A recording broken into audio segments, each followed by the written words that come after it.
பிதாவுக்கும் குமாரனுக்கும் பரிசுத்த ஆவிக்கும் மகிமையுண்டாவதாக. இந்த நாளில் கூட ஆண்டோடைய சமூகத்தில் ஆராதிக்கும்படியாக நாம் இப்படி வந்திருக்கிறோம். தலைகளை தாழ்த்தி ஆண்டை நோக்கி பார்ப்போம். தேவன் ஆவியாக இருக்கிறார். அவரை தொழுது கொள்வர்கள் ஆவியோடும் உண்மையோடும் அவரை தொழுது கொள்ள வேண்டும்.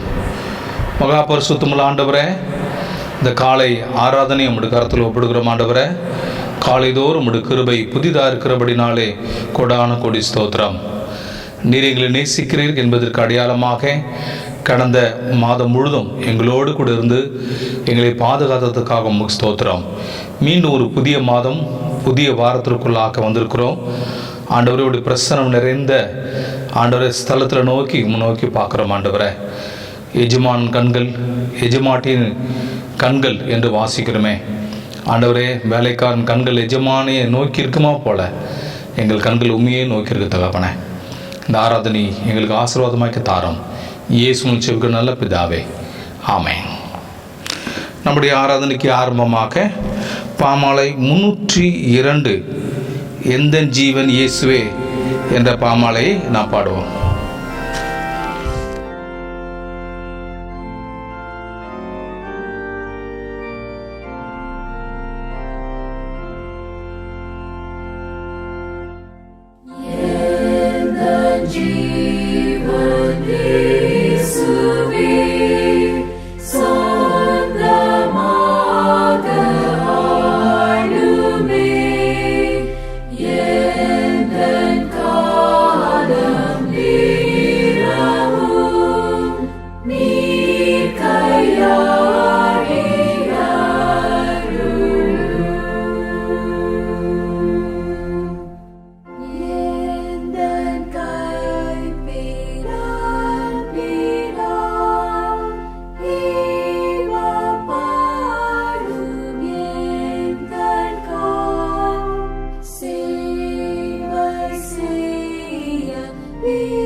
நாம் இன்று வரை அப்போஸ்தலருடைய விசுவாச பிரமாணத்தை யாவரும் சேர்ந்து அறிக்கை செய்வோம்.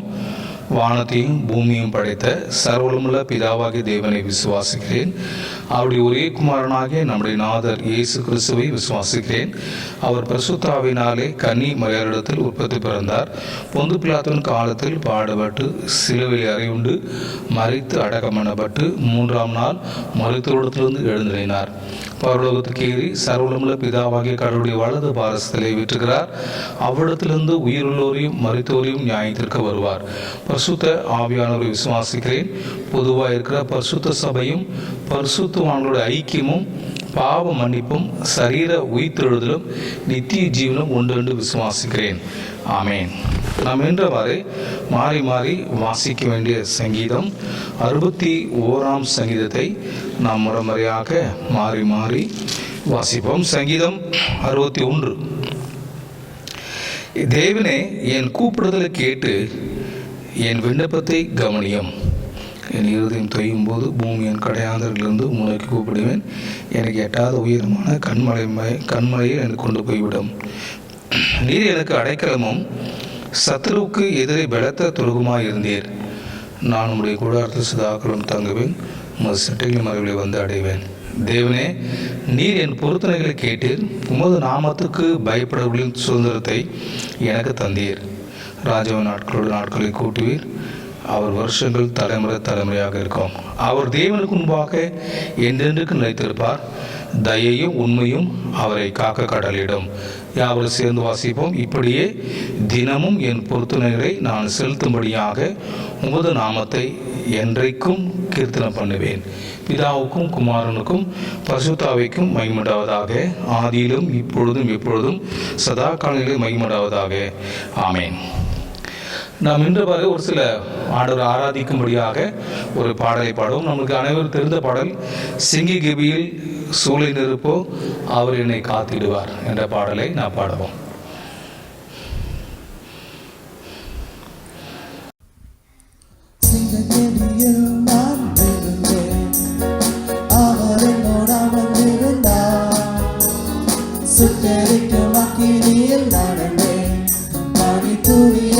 என்னை நினைத்தார்.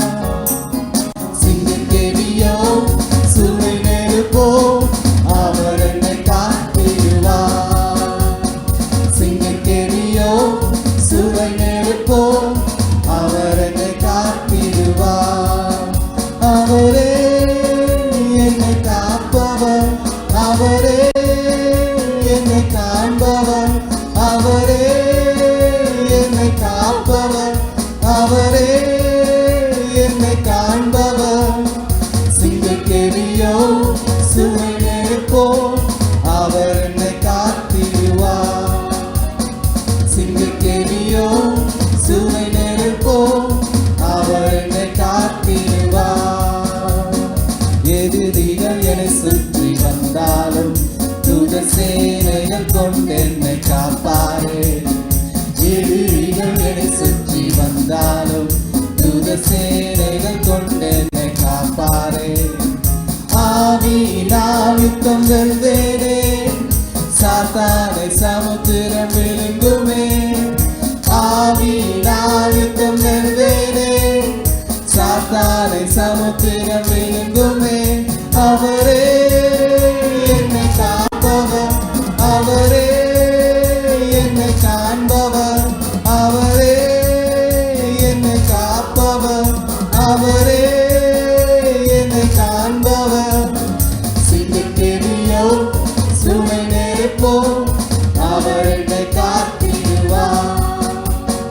சிங்கக்கேவியோ சூளை நெருப்போ அவர் என்னை காத்திடுவார். ராஜ்யம் எனக்குள்ளே வந்ததால் சூழ்ச்சிகளை ஒன்றும் செய்யாதே. ராஜ்யம் எனக்குள்ளே வந்ததால் சூழ்ச்சிகளை ஒன்றும் செய்யாதே. அற்புதம் எனக்காக செய்பவர் என்னை அதிசயமாய் வழி நடத்துவார். அற்புதம் எனக்காக செய்பவர் என்னை அதிசயமாய் வழி நடத்துவார். அவரே என்னை காப்பவர், அவரே என்னை காண்பவர், அவரே என்னை காப்பவர், அவரே என்னை காண்பவர். சிங்கக்கேவியோ சூளை நெருப்போ அவர் என்னை காத்திடுவார். சிங்கக்கேவியோ சூளை நெருப்போ அவர் என்னை காத்திடுவார். சிங்கக்கேவியில் நான் விழுந்தேன், அவர் என்னோட அமர்ந்திருந்தார். சுட்டெரிக்கும் அக்கினியில் நடந்தேன், பனித்துளியால் என்னை நனைத்தார். சிங்கக்கேவியோ சூளை நெருப்போ அவர் என்னை காத்திடுவார். சிங்கக்கேவியோ சூளை நெருப்போ அவர் என்னை காத்திடுவார். அவரே என்னை காப்பவர், அவரே என்னை காண்பவர், அவரே என்னை காப்பவர், அவரே என்னை காண்பவர். சிங்கக்கேவியோ சூளை நெருப்போ அவர் என்னை காத்திடுவார். சிங்கக்கேவியோ சூளை நெருப்போ அவர் என்னை ஜெபிப்போம். பரலோகத்தில் வீற்றிருக்கிற பரம தகப்பனே, மீண்டும் ஒரு புதிய மாதம், புதிய வாரத்தில் முடி சமூகத்தில் வந்திருக்கிறோம் ராஜா. ஆண்டவரே, நாங்கள் மனுஷனை பார்ப்பதற்காக அல்ல, உம்முடைய பிரசன்னத்தை உணரும்படியாக உம்முடைய சமூகத்தில் வந்திருக்கிறோம்.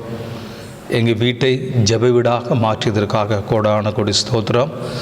தங்களை தாழ்த்தி உம்முடைய சமூகத்தில் ஜெபிக்கிற ஒவ்வொரு பிள்ளைகள் மேல் உம்முடைய ஆசீர்வாதம் தங்கியிருக்கும்படியாக நாங்கள் ஜெபிக்கிறோம். ஒவ்வொரு பிள்ளைகள் மேல் தேவ கரம் கூட இருக்கட்டும் ஆண்டவரே. கடந்த மாதம் எல்லா அழிவிலிருந்து நீர் பாதுகாத்தீர். கொடான கோடி ஸ்தோத்திரம். கடந்த மாதத்தில் அநேக பலிகள் பார்க்குறோம் ஆண்டவரே. அநேகர் மரித்து விட்டார்கள். அநேக மரண ஓலங்கள், கதறல், அழுகை ஆண்டவரே. அந்த துக்கம் எங்களுடைய வீட்டிலே, எங்கள் குடும்பத்திலே வராதபடிக்கு நீ காத்து கொண்டதுக்காக கொடான கொடி ஸ்தோத்திரம். நீர் எங்களை நேசிக்கிறீர், எங்களோடு கூட இருக்கிறீர், எங்கள் குடும்பத்தை பாதுகாக்கிறீர். அதற்காக நன்றி ஐயா. இந்த நாளில் முழு உள்ளத்தோடு கூட நன்றி செலுத்துகிறோம். கடந்த மாதம் முழுவதும் காத்த எபினேசர் இனிமேலும் எங்களை காத்துக்கொள்ளும் ஆண்டவரே. ஆண்டவரே, முக்கியமாக எங்கள் திருச்சபையின் மக்கள் யாராவது பலவீனத்தோடு வியாதியோடு இருப்பவர்களானால் நல்ல சுகத்தை தாரம் ஆண்டவரே. பலவிதமான கலக்கத்தோடு பயத்தோடு வாழ்வர்களானால் ஒரு தெய்வீக சமாதத்தை கர்த்தர் கட்டளையிடும் ஆண்டவரே. ஒருவேளை அந்த தேவை உண்டு, எங்களுக்கு பொருளாதார தேவையாக இருக்கிறேன் என்று சொல்லி அவர்கள் ஆண்டவர் முன்னோக்கி ஜெபிப்பார்களானால் எல்லாம் தேவையும் இயேசு நாமத்தில் சந்திக்கும்படியாக நான் ஜெபிக்கிறோம். எங்களை சுற்றிலும் நடக்கிற ஆண்டவர் தொற்று நோயினால் பாதிக்கப்படுகிற ஒவ்வொரு மேலும் உடைய கிருபை தங்கியிருக்கும்படியாக நான் ஜெபிக்கிறோம். உடைய தழும்புகளால் அவர்களையும் குணமாக்கும். அவர்களுக்காகவும் நீ ரத்தம் சிந்தினீர். அதற்காக ஸ்தோத்திரம் ஆண்டவரே. ஆண்டவரே, இதற்காக மருந்து சீக்கிரமாய் கண்டுபிடிக்கப்பட்டு நல்ல ஒரு முடிவுக்கு வர ஆண்டவரே நீ அனுகிரகம் செய்யும்படியாக நான் ஜெபிக்கிறோம். இதற்காக இரவும் பகலாக ஆராய்ச்சியில் ஈடுபட்டிருக்கிற ஒவ்வொரு பிள்ளைகள் மேலும் கர்த்தருடைய கரம் வெளிப்படும்படியாக நான் ஜெபிக்கிறோம். ஆண்டவர், எங்களை பாதுகாப்பதற்காக தங்களை அர்ப்பணித்து எங்களுக்காக உழைக்கிற ஒவ்வொரு அதிகாரிகளுக்காக, ஒவ்வொரு போலீஸ்க்காக, ஒவ்வொரு மருத்துவர்களுக்காக, செவிலியர்களுக்காக, தூய்மை பணியாளர்களுக்காக நன்றி செலுத்துகிறோம் ஆண்டவரே. ஒவ்வொருவரையும் பாதுகாப்பீராக, பராமரிக்கும்படியாக நான் ஜெபிக்கிறோம். சீக்கிரமாக இந்த வியாதியிலிருந்து எங்கள் தேசத்தை விட்டு அகற்றும். திருச்சபையில் உம்மை முழு மனதோடு கூட ஆராதிக்கக்கூடிய நாட்களை கர்த்தர் காணும்படியாக நாங்கள் ஜெபிக்கிறோம். எப்போது ஆலயத்துக்கு போவோம் என்று இயங்குகிற தவிக்கிற எங்கள் உள்ளங்களுக்கு ஆண்டவரை நீர் கிருபையாக இறங்கும்படியாக நான் ஜெபிக்கிறோம். எங்கள் சபை மக்கள் ஒவ்வொருவரையும் ஆண்டவரை பெருப்பராக ஆசீர்வதியும் ஆண்டவரை. இந்த மாதத்தில் எப்படியா நடக்கும் எங்களுக்கு தெரியாது, வேலையில்லை, வருமானம் இல்லை, என் கர்த்தர் அதிசயமாய் நடத்தும்படியாக நான் ஜெபிக்கிறோம் ஆண்டவரை. எல்லாம் வேதனை நீங்கி சுகத்தோடு கூட வாழ கர்த்தர் அனுகிரகம் செய்யும். வாதை உன் கூடாரத்தை அணுகாது, பொல்லாப்பு நேராது என்று சொன்னீரே, அதை நிறைவேற்றும் ஆண்டவரை. முழுதுமாய் உடைய சமூகத்தில் தாழ்த்தி ஒப்பு கொடு ஜெபிக்கிறோம். இயேசுவின் ஜெபிக்கிற நல்ல பிதாவே, ஆமேன். கர்த்தர் கற்றுக் கொடுத்த ஜெபத்தை செய்வோம். பரலோகத்தில் இருக்கிற பரம பிதாவே, உம்முடைய நாமம் பரிசுத்தப்படுவதாக, உம்முடைய ராஜ்யம் வருவதாக, உம்முடைய சித்தம் பரமடத்தில் செயல்படுவது போல பூமியிலும் செயல்படுவதாக. அன்றைய ஆகாரங்கள் இன்றைய தாரம். எங்களுக்கு விரோதமாய் குற்றம் செயல்கள் மன்னிக்கிறது போல எங்கள் பாவ குற்றங்களுக்கு மன்னியும். எங்களை சோதனை பிரவேசிக்க பண்ணாமல் தீமன் ரசித்துக் கொள்ளும். ராஜ்யமும் வல்லமையும் மகிமையும் என்றென்றைக்கு முடியவர்களே, ஆமேன். பிரியமானவர்களே, இந்த நாளில் கூட அவனுடைய வார்த்தைகளை பகிர்ந்து கொள்ளும்படியாக ஆண்டவர் கொடுத்த நாட்களுக்காக ஆண்டவருக்கு நன்றி செலுத்துகிறேன். இந்த மாதத்தில் கூட, இந்த புதிய மாதத்தில் முதல் வாரத்தில் நம் ஆண்டவருடைய தியானிக்க இருக்கிறோம். மத்திய எழுந்த சுவிசேஷம் 13ஆம் அதிகாரம் வசனம் 1 to 9 வசனம் முடிய நம்ம அந்த நாளில் நாம் தியானிக்க இருக்கிறோம். நமக்கு தெரிந்த உவமை. இந்த உவமையில் ஆவிக்குரிய காரியங்களை நாம் அறிந்து கொள்வோம். அதற்காக இந்த பகுதியை நாம் தேர்ந்தெடுத்து உள்ளேன். மத்தேயு என்று வாசிக்கும்போது மத்திய சுவிசேஷகன் இல்லையா, அவன் ஆயக்காரன், அது ஆயத்துறையில் அவன் டேக்ஸ் கலெக்டராக இருந்தவன். அவன் இயேசுவை ஏற்றுக்கொண்டுவது, அவன் யூதனாக இருக்கிறபடினாலே யூத சம்பவங்களை அதிகமாக அவர் எழுதுகிறதை நான் பார்க்குறோம். முக்கியமாக பழைய ஏற்பாட்டில் சொல்லப்பட்ட வசனங்களை அவன் முன்னிறுத்தி இவ்வளவு விதமாக தீர்க்கதரிசினாலே நிறைவேறப்பட்ட வார்த்தைகள், உரைக்கப்பட்ட வார்த்தைகள் நிறைவேறுகிறது என்று அவர் அடிக்கடி இந்த வார்த்தையை அவர் பயன்படுத்துகிறதை நாம் பார்க்கிறோம். இந்த சூழல் இங்கே இந்த 13ஆம் அதிகாரத்துடைய பின்னணி என்று பார்க்கும்போது, எப்பவுமே இயேசு கிறிஸ்து ஆரம்பத்தில் ஜெப ஆலயத்தில் அவர் பிரசங்கம் பண்ணிகிட்டு இருந்தார்.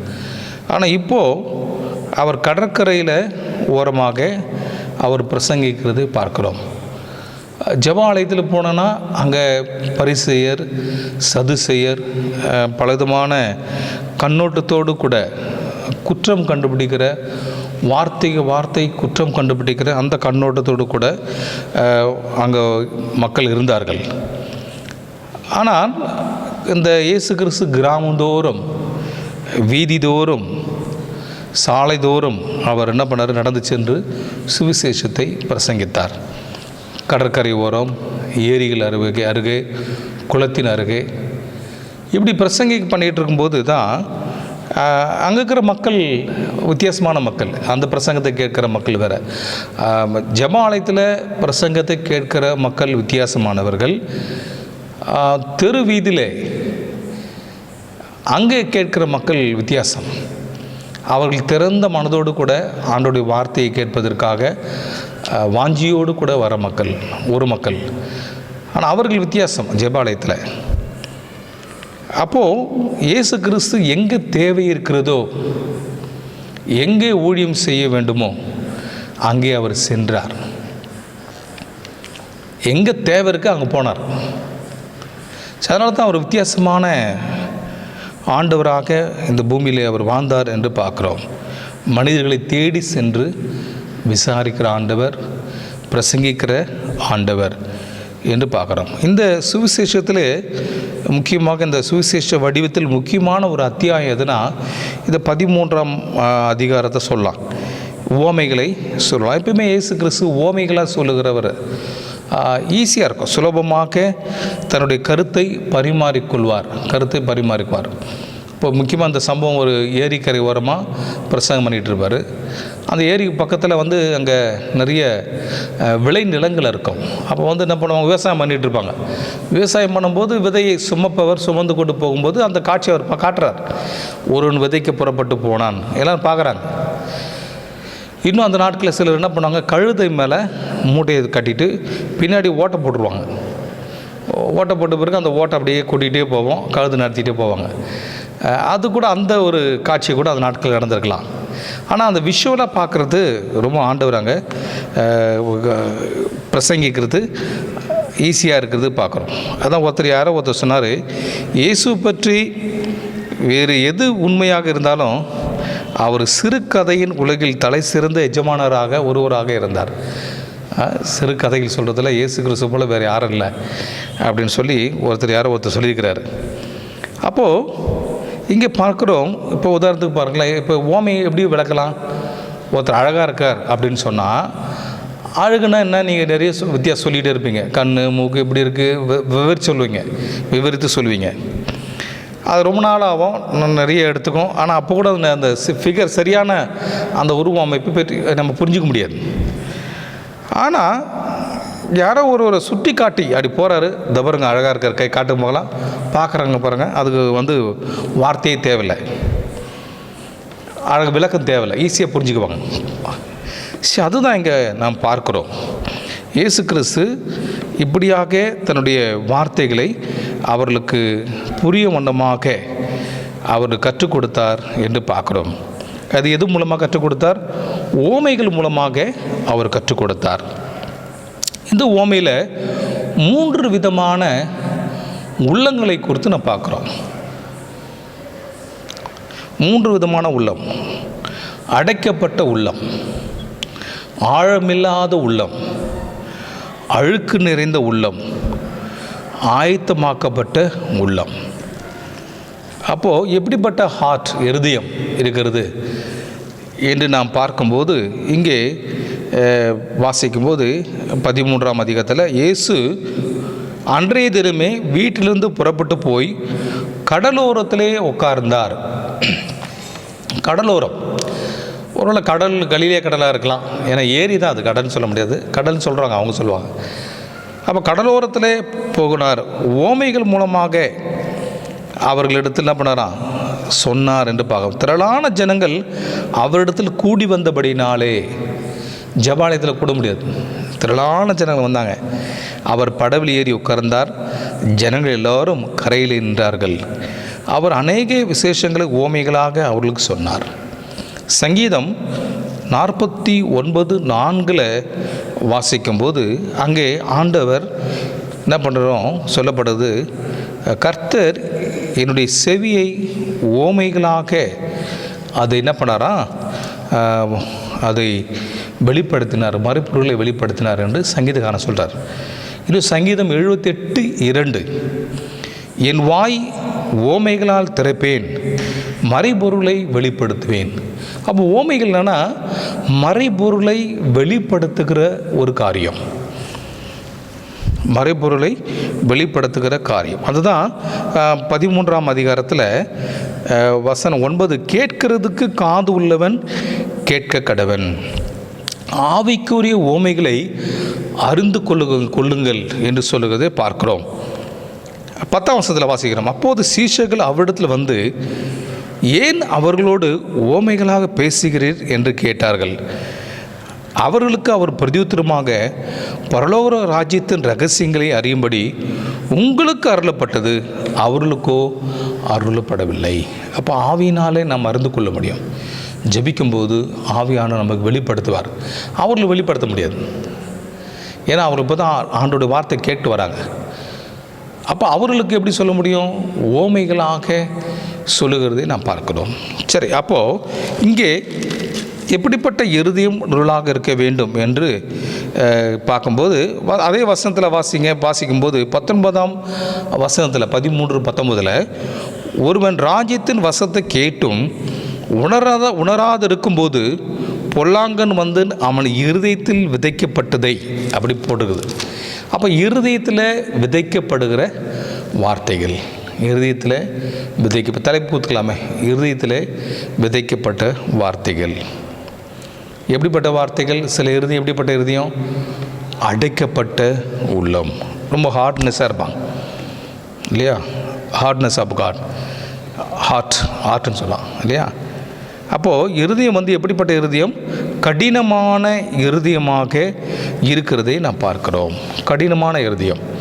சங்கீதம் 95:8 வனாந்தரத்தில் கோபம் ஊற்றினது போதும் சோதனை நாட்கள் நடந்தது போல உங்கள் இருதயங்களை கடினப்படுத்தாதேயுங்கள்.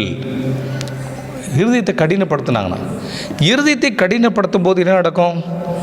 சங்கீதம் 28:14 தன் இருதயத்தை கடினப்படுத்துகிறவன் எவனோ தீங்கில் விழுவான்.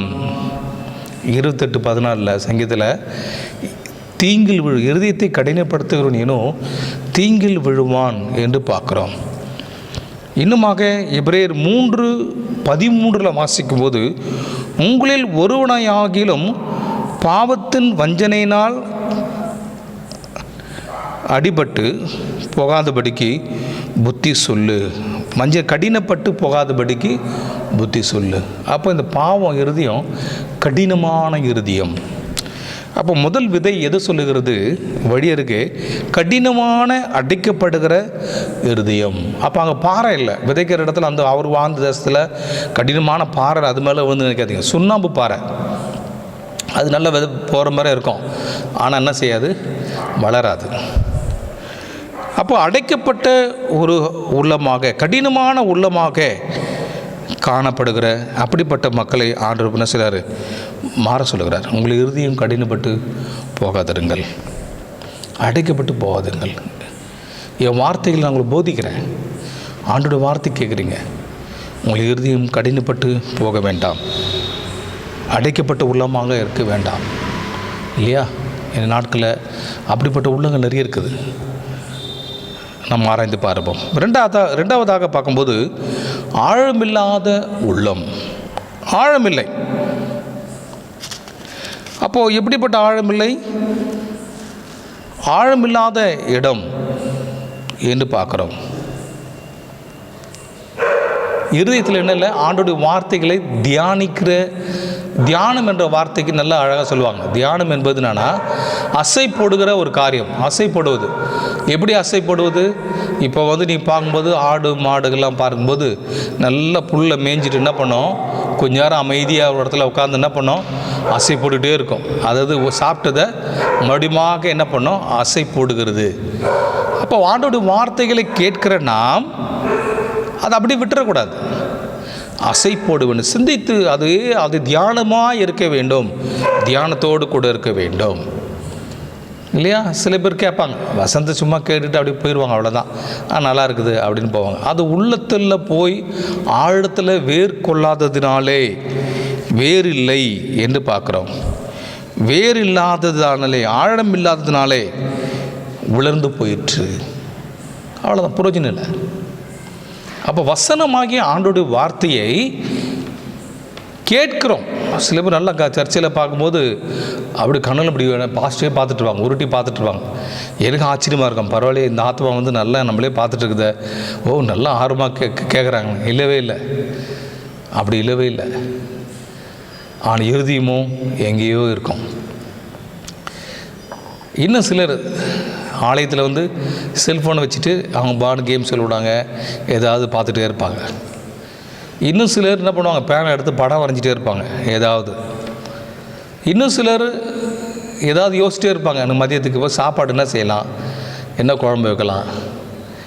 இது எல்லாம் எங்கே நடக்குதுன்னா ஆலயத்தில் தேவ பிரசன்னம் நிறைந்த இடத்துல தங்கள் சிந்தனைகளை சிதறடிக்கிறது நான் பார்க்குறேன். ஆழம் இல்லாதவைகளாக, ஆழம் இல்லை, ஆழமாக இருக்க வேண்டும். ஆழமில்லாத உள்ளம் என்னப்படுது, வேதம் சொல்லுது, அது உலர்ந்து போயிற்று, உலர்ந்து போயிற்று. பிரியமானவர்களே, நாம் ஆழம் உள்ளவர்களாக இருக்க வேண்டும்.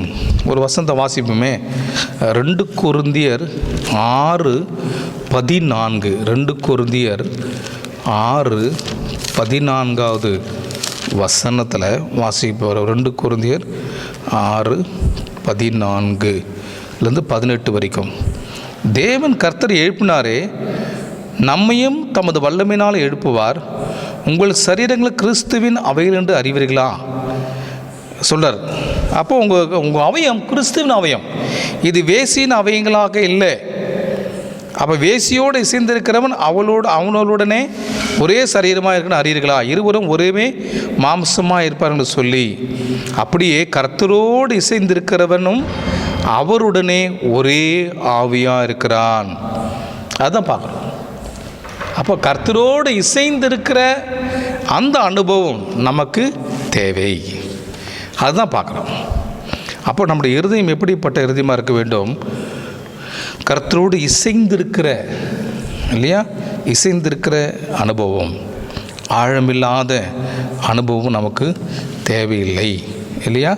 இன்றைய நாட்களில் என்ன பண்ணுறாங்க, தீர்க்கதரிசிகள் நிறைய பேர் எழும்பிட்டாங்க, இல்லையா? கலாத்தியர்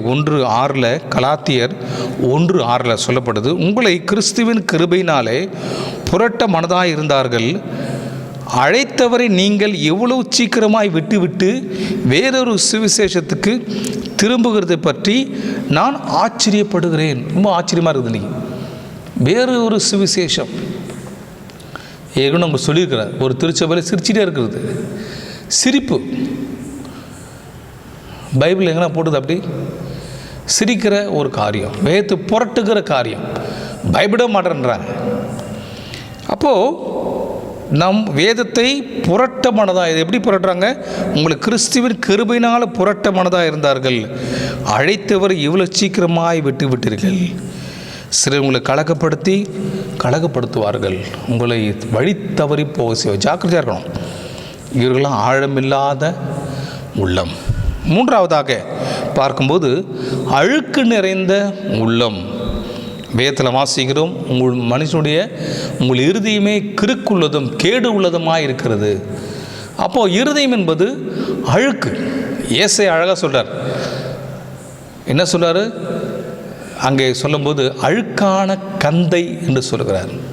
கொஞ்சம் இதை எக்ஸ்பிளைன் பண்ண போகிறேன். உங்கள் வீட்டில் சமையல் செய்கிற இடத்துல இருக்கிற அழுக்கான கந்தை இல்லையா?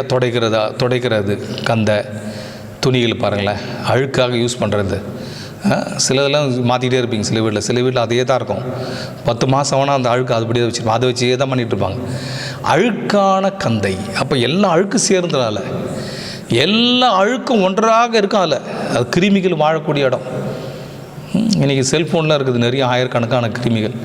யாருக்கும் தெரியாது, நோண்டுறோம் வச்சுக்கிறோம், பாக்கெட்டில் பத்திரம் வச்சுக்கிறோம். அதை துடைக்கிறதோ ஒன்றதும் இல்லை. ரிமோட்டு டிவி ஆன் பண்ணுறதுல அழுக்கான கந்தை. அப்போ அழுக்கு நிறைந்த உள்ளம் என்று பார்க்குறோம். ஒரு கண்ணாடி வச்சுக்கிங்க, கண்ணாடி ஃபுல்லாக அழுக்காயிடுச்சு பாருங்களேன், முகத்தை பார்க்க முடியாது. அழுக்கு நிறைந்த கண்ணாடி முகத்தை தெரியாது, துடைக்கப்பட வேண்டும். சாதான் இங்கே வாசிக்கிறோம், சில விதை முள்ளுள்ள இடங்களில் விழுந்தது என்று பார்க்குறோம். முள் எதை குறிக்கிறது? அழுக்கை. எப்படி குறிக்கிறது? அழுக்கை குறிக்கிறது என்று பார்க்குறோம் இல்லையா?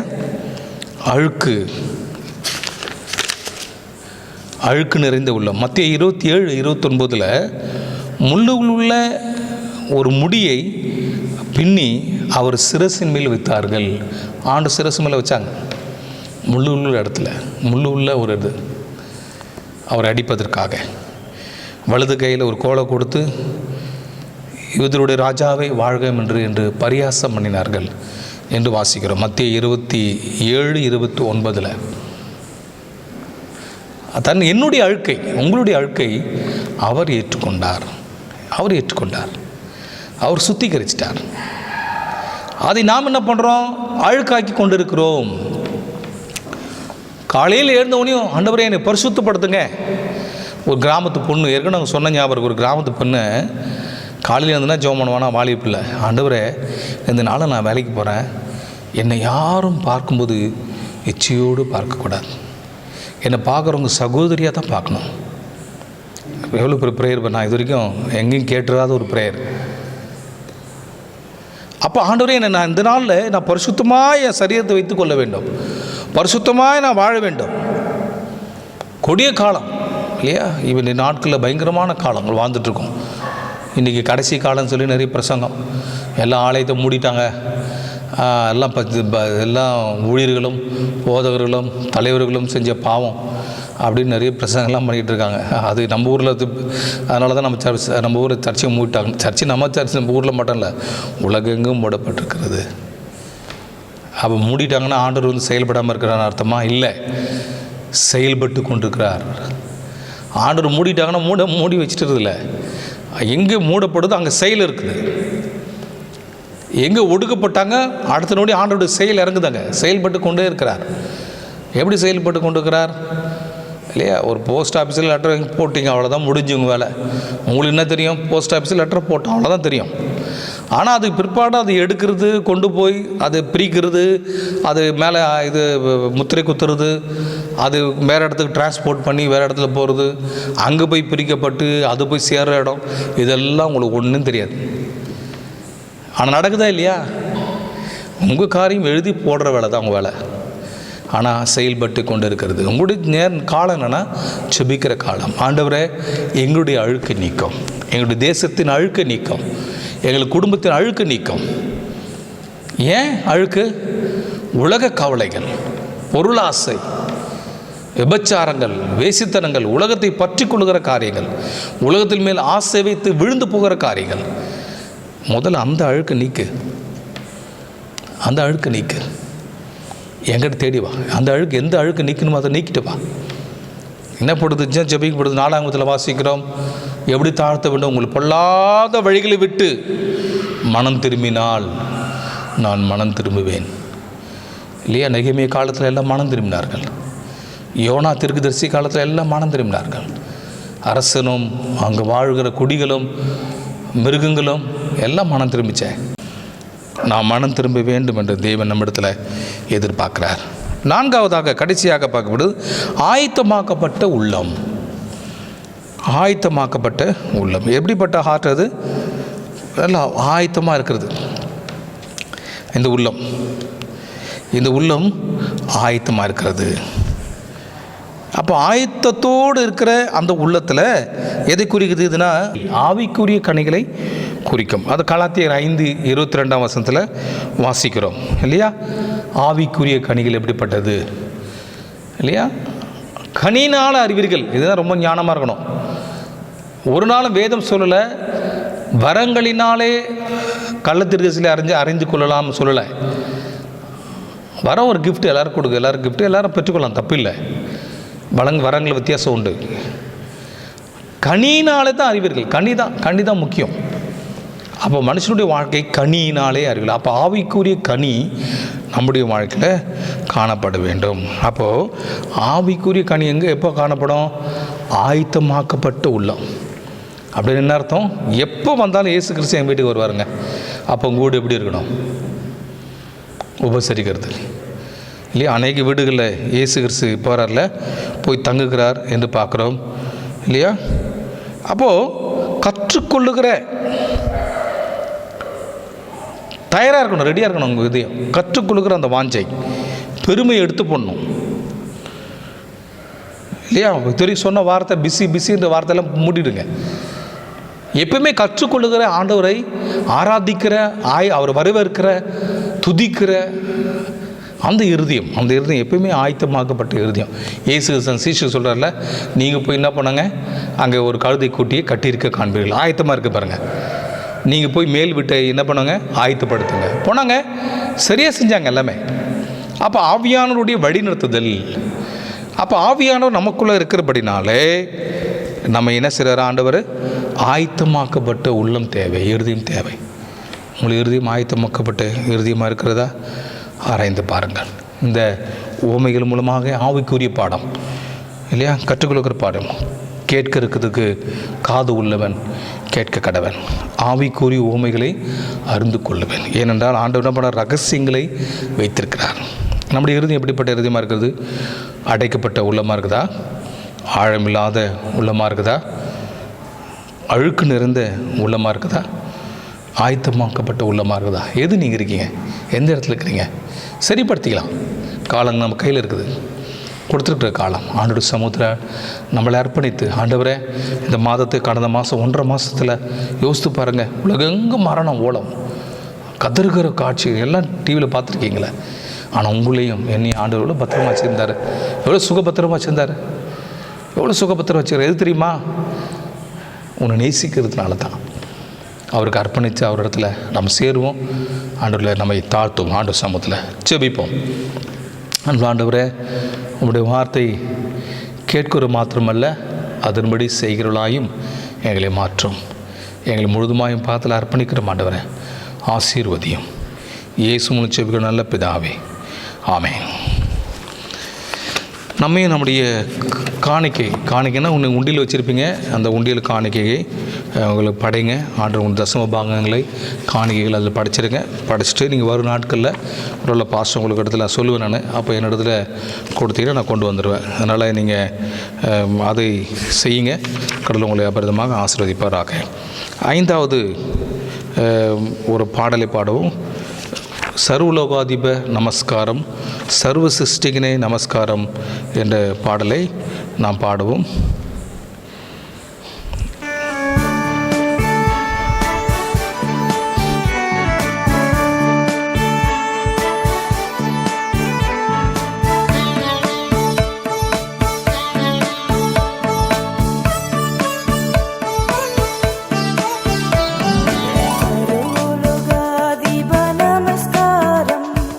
सर्व सृष्टिगणे नमस्कारं, तरे कडल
செபிப்போம்.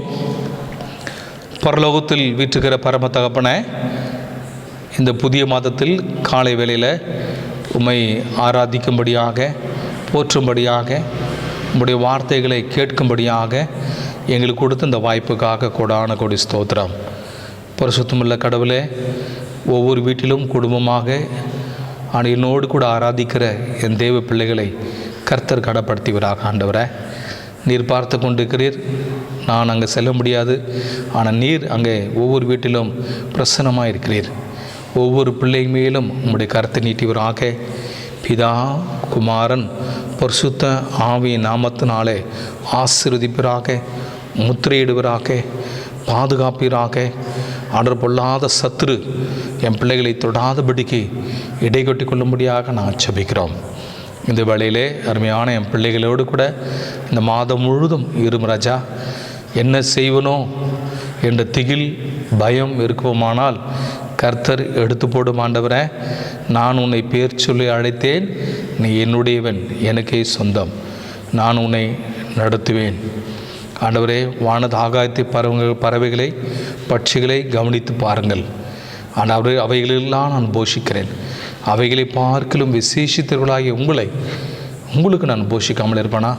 நிச்சயமாகவே உங்களை போஷிப்பேன். ஆண்டவரே, என் பிள்ளைகளை காப்பாற்றுங்க, ஆசீர்வதிங்க. இந்த வேளையில் கூட அநேக தேவையின் மத்தியில் உங்களுடைய சமூகத்தில் படைத்திருக்கிற காணிக்கையை ஏற்றுக்கொள்ளும். கொடுத்த கரங்களையும் ஆண்டவரே நீ ஆசீர்வதிக்கும்படியாக நாங்கள் செபிக்கிறோம். எங்களை அர்ப்பணிக்கிறோம். பாத்தில் இயேசுவின் செபிக்க நல்ல பிதாவே, ஆமேன். ஆசீர்வாதம் பெற்றுக்கொள்வோம். நமது ஆண்டவராகிய இயேசு கிறிஸ்துவின் கிருபை, தேவனுடைய அன்பு, பரிசுத்த ஆவியானுடைய அந்நிய ஐக்கியம், விலகாத பிரசன்னம் இன்றும் என்றும் சதா காலமும் ஒவ்வொரு கூட தங்கி இணைத்திருப்பாராக. ஆமேன். என் ஆத்துமாவே கர்த்தரை ஸ்தோத்ரி, என் முழு உள்ளமே அவருடைய பரிசுத்த நாமத்தை ஸ்தோத்ரி. என் ஆத்துமாவே கர்த்தரை ஸ்தோத்ரி, அவர் செய்த சகல உபகாரங்களையும் மறவாதே. ஆமேன். கர்த்தர் உங்களை ஆசீர்வதிப்பாராக. தொடர்ந்து ஜெபிங்கள். நான் உங்களுக்காக ஜெபித்துக் கொள்கிறேன்.